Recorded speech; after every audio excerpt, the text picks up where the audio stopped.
Hello and welcome to my channel. मैं नाफोर BCom student. मैं आज आपके लिए बहुत ही इंटरेस्टिंग वीडियो लेके आई हूँ जिसके अंदर हम करेंगे profit and gain of a business और प्रोफेशन एग्जामिनेशन क्वेश्चन 4। पिछली वीडियो के अंदर हमने किए थे question second and question third examination question. अगर आपने वो वीडियो नहीं देखे तो मैं लिंक डिस्क्रिप्शन में डाल दूंगा, आप जाके चेक कर सकते हैं। और आज की वीडियो में हम स्टार्ट करेंगे क्वेश्चन 4। अगर आप चैनल पर नए तो पहले चैनल को जाकर सब्सक्राइब करें और बेल आइकन प्रेस करें फॉर न्यू अपडेट्स। तो हम वीडियो को स्टार्ट करते हैं।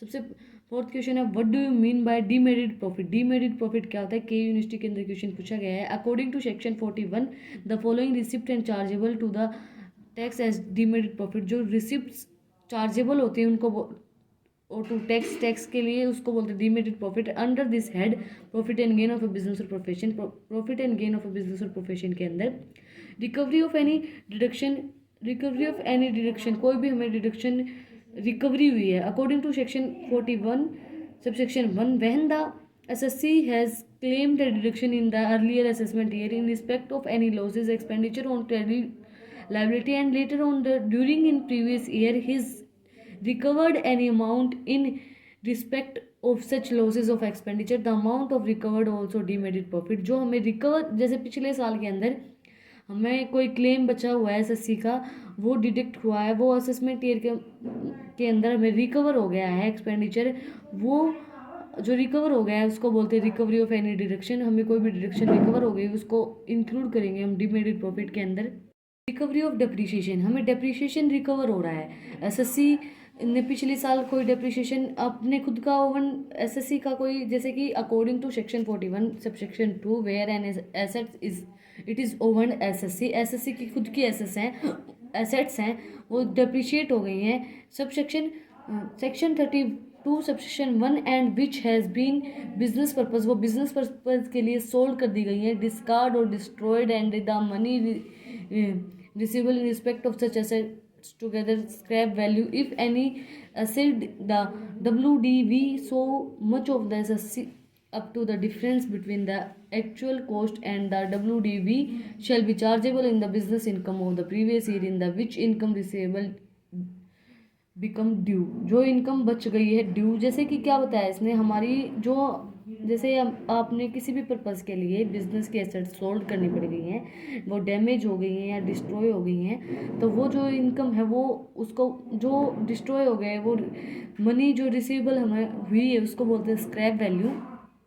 और रिकवरी ऑफ डेप्रिसिएशन जो है इंक्लूड होगा डीमेरिट प्रॉफिट के अंदर। उसके बाद sale of assets use by the scientific research, हमने कोई भी एसेट्स सेल कर दी हैं जो हमारे यूज़ के लिए थी साइंटिफिक रिसर्च के लिए।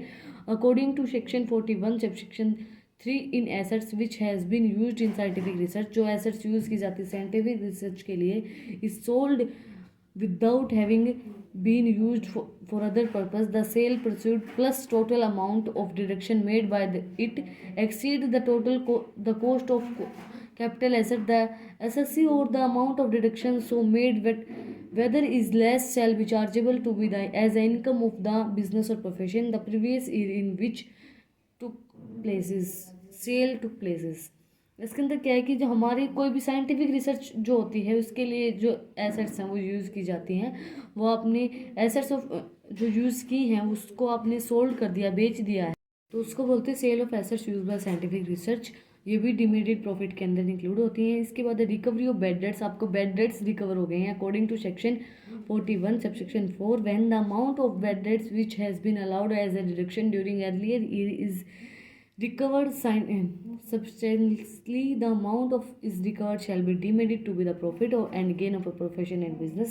आपको रिकवर हुए हैं बैड डेट्स तो वो अमाउंट भी जो है वो भी डीमेरिट प्रॉफिट के अंदर इंक्लूड हो गया आपका डीमेरिट प्रॉफिट।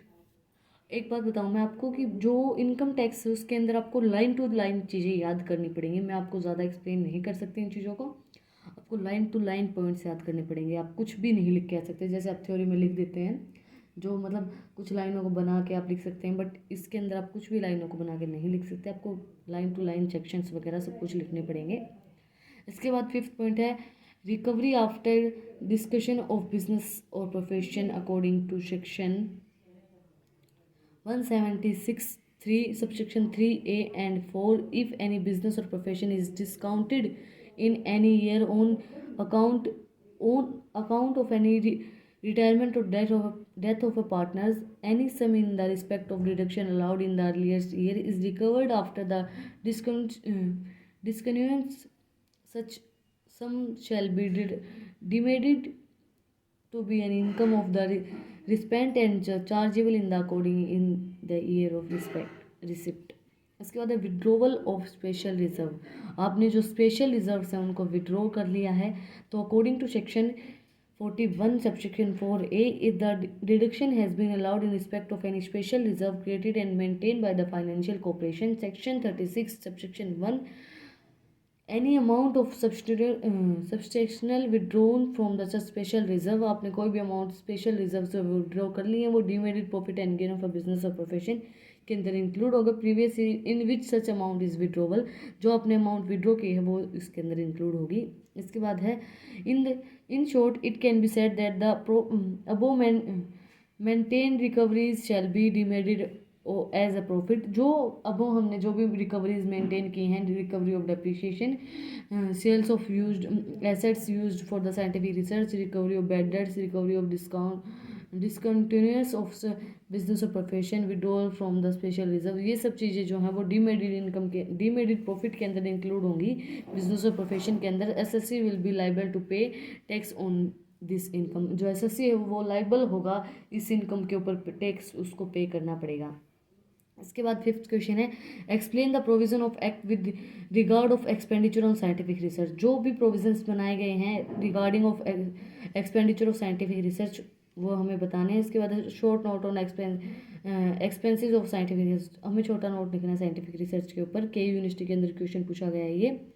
इसके अंदर क्या है, according to section 35 deduction in respect of जो डिडक्शंस होती हैं एक्सपेंडिचर ऑन साइंटिफिक रिसर्च के अंदर, वो डिडक्शंस जो अलाउ की जाती हैं वो डिडक्शन है। सबसे पहले reserve expenditure incurred by NSSC, revenue expenditure incurred by NSSC where the SSC himself is engaged in the scientific research. जो एसएससी है वो एंगेज्ड है साइंटिफिक रिसर्च के अंदर। And any revenue expenditure incurred in scientific research related to business, कोई भी revenue expenditure incurred हुआ है साइंटिफिक रिसर्च के अंदर तो वो जो है expenditure shall be allowed as a deduction, वो एक्सपेंडिचर जो है वो अलाउ किया जाएगा एज अ डिडक्शन। दस any amount spend by the, जो अमाउंट स्पेंड की जाती है payment of salary of employ engage in the scientific research, जो पेमेंट हमने एंगेज है साइंटिफिक रिसर्च के अंदर उनको पेमेंट की है तो वो सब चीज़ें अलाउड की जाएंगी, उनके अंदर डिडक्शन लगेगी। उसके बाद capital expenditure incurred by NSSC, कोई भी कैपिटल एक्सपेंडिचर है the main provision related to expenditure as follows the whole of such capital expenditure shall be allowed as a deduction. जो भी कैपिटल एक्सपेंडिचर होते हैं वो डिडक्शन उसके अलाउ भी, उसके ऊपर कोई टैक्स पे नहीं किया जाएगा। इसके बाद है if this expenditure has been incurred within 3 years immediately prescribing the commitment of business, this shall be allowed as a deduction in the previous year which is be committed. If a profit of the previous year is insufficient to the right to whole amount of capital expenditure is unobserved capital expenditure shall be allowed as a deduction. चाहे unobserved capital expenditure चाहे observed हो वो सब चीज़ें जो है वो deduction उसके अंदर अलाउड होगी। No deduction shall be allowed on the acquisition of land, आपने कोई भी लैंड ऑक्यूपाई कर लिया है उस लैंड के ऊपर आपको डिडक्शन कोई भी अलाउ नहीं की जाएगी। Payment to an approved scientific research association, आपने कोई पेमेंट की है जो अप्रूव कर दी है साइंटिफिक रिसर्च एसोसिएशन के लिए, उसकी जो पेमेंट होगी वो भी उसके ऊपर भी डिडक्शन अलाउ की जाएंगी। सेक्शन 35 सेक्शन 1(2) के अंदर आता है where the SSC himself is not engaged in the scientific research and sum is paid in the scientific research association which carries the on the scientific research shall be allowed as a deduction, वो allow की जाएंगी deduction के अंदर। इसके बाद payment of a national laboratory subsection 35 section 35 subsection 2a where the SSC pays any sum to national laboratory to a university on ITI or a specific person of specific direction, the said sum shall be used for the scientific research undertaken under the approved programs, then the deduction allow की जाएगी equal to the 150% of the sum paid, जो आपने पे की है उसके equal 150% पे की जाएगी शैल बी अलाउड, इतनी आपको अलाउ की जाएगी। नोट दे रखा है इसने प्रीवियस ईयर आपका 2021-2022 the deduction shall be allowed as at 100% is instead of, जो अगर प्रीवियस असेसमेंट ईयर है ये असेसमेंट ईयर अगर ये दे रखा है उसके अंदर डिडक्शन होगी वो 100% होगी ना instead of 150%। Sum paid of scientific research as to a company 100% होगी इसके अंदर deduction. Some paid of a company shall be allowed as a deduction. Company is registered in India and objective of scientific research. Company register of India के अंदर भाई हम ये जो है ये साइंटिफिक रिसर्च करते हैं वो 100% अलाउ होगी. उसके बाद सोशल और स्टैटिकल रिसर्च. सोशल और स्टैटिकल रिसर्च के लिए जो की जाते हैं any amount paid for the university college, मतलब यूनिवर्सिटी कॉलेज के अंदर सोशल साइंस के लिए कोई भी अमाउंट पे की जाती तो डिडक्शन वो अलाउड होगी 100%. इसके बाद sum paid for the scientific research of the company 100% पे की जाती है. जब आपने कोई भी सोशल काम के लिए, कॉलेज के लिए, इंस्टीट्यूशन के लिए आपने कोई भी काम किया तो उसके अंदर डिडक्शन फुल्ली अलाउ होगी, 100% अलाउ होगी. इसके बाद registered expenditure on in house research. कोई भी हाउस रिसर्च के ऊपर आपने एक्सपेंडिचर किया है, deduction of any amount of equal जो डिडक्शन होगी वो 150% हो गया. Expenditure incurred on the company in house research and development facility shell be allowed. The deduction is not allowed in respect of expenditure incurred in land and building. जो deduction है वो land और building पे allow नहीं होगी, but in house research पे allow होंगी. हाँ, आपने हाउस का रिसर्च किया उस पर अलाउ होंगी, बट लैंड और बिल्डिंग पे कोई डिडक्शन अलाउ नहीं की जाएंगी. उसके बाद है असेसमेंट. ये अगर आपका 2021 और 22 है तो deduction shall be allowed as a 100%. तो डिडक्शन जो होंगे वो 100% अलाउ होगी इंस्टेड ऑफ 150%. इसके बाद 6th क्वेश्चन है, लास्ट क्वेश्चन है आज की वीडियो का भी और इस चैप्टर का भी, profit and gain of a business और प्रोफेशन का.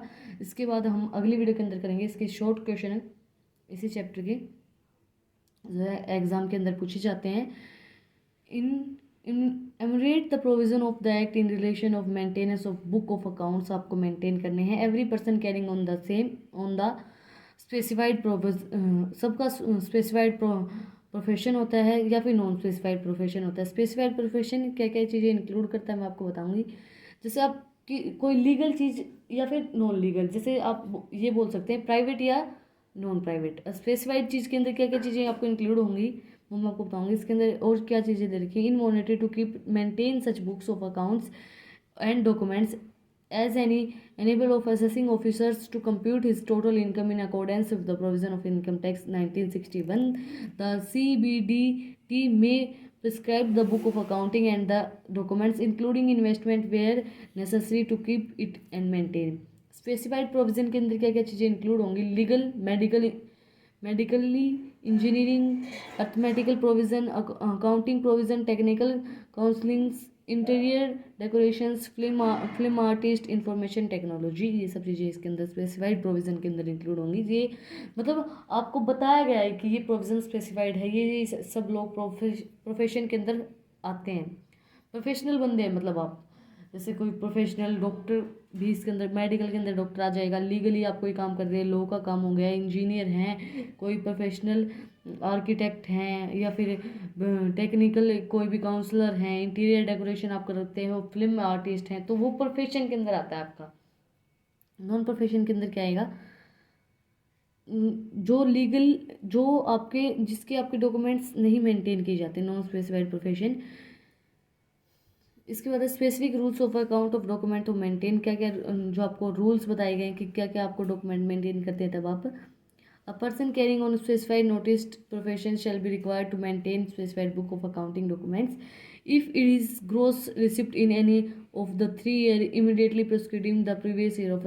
अगर आपकी जो ग्रोस रिसिप्ट हैं वो प्रोस्क्रिब करी हैं 150 लाख से, तो वो जो है उस तो आप स्पेसिफाइड प्रोविज़न के अंदर आते हैं. इसके बाद if it is a new provision, new profession which is set up in the relevant previous year in the gross receipt and likely exceeding, तो वो एक्सीड हो गया है 150 से, तो रिलेवेंट प्रीवियस ईयर होगा. उसके बाद as a rule 6F subsection 2 the books of the account of the discount required to the maintain. Cash book आपको मेंटेन करनी पड़ेगी, जर्नल मेंटेन करनी पड़ेगी, ledger, carbon copies of bills, जो आपको बिल रिसीव हुए उसकी carbon copies, original bills of expenses exceeding 50 and payment vouchers, जो पेमेंट करनी पड़ेगी वाउचर्स की. इसके बाद carrying person carrying non specified non notified profession. जो पर्सन नॉन स्पेसिफाइड या नॉन प्रोफेशन के अंदर होते हैं उसको क्या, वो क्या क्या होते हैं. Every person carrying and business और non specified notice profession whose income, उसकी इनकम अगर 250 लाख से ज़्यादा है तो वो नॉन प्रोफेशन के अंदर आएगा। 150 लाख है, 150,000 है तो वो प्रोफेशन के अंदर, स्पेसिफाइड प्रोफेशन के अंदर आएगा। अगर उसकी 250,000 है तो वो उसके अंदर इंक्लूड नहीं होगा। इसके बाद है कि 1 of 3 year immediately preceding relevant previous year newly set up business profession or timetable is likely to the exceeding absorbed amount that they are required to maintain such book as account of and the discount as enabled assessing officer to compute a taxable income। इसके अंदर क्या होता है कि जैसे कि अब आप नॉन प्रोफेशन बंदे हो, जैसे आपका बिजनेस है वो तो लीगल होता है, बट कोई आप प्रोफेशन के अंदर नहीं है, आप उस चीज़ को प्रोफेशन नहीं बोल सकते हैं। जैसे कि जुआ सट्टा लगाता है, उसको आप प्रोफेशन नहीं बोल सकते हैं, वो उसके चीज़ के अंदर इंक्लूड नहीं होता है। तो वो सब चीज़ें आज की वीडियो में हमने एग्जामिनेशन क्वेश्चन किए हैं, profit and gain of a business और प्रोफेशन, क्वेश्चन 4, क्वेश्चन 5, क्वेश्चन 6। अगली वीडियो के अंदर हम करेंगे short question answer of profit and gain of a business और प्रोफेशन। अगर आपको मेरी वीडियो पसंद आई तो इस वीडियो को ज़्यादा से ज़्यादा लाइक करें, चैनल को सब्सक्राइब करें और बेल आइकन प्रेस करें for new update. Thank you for watching my video.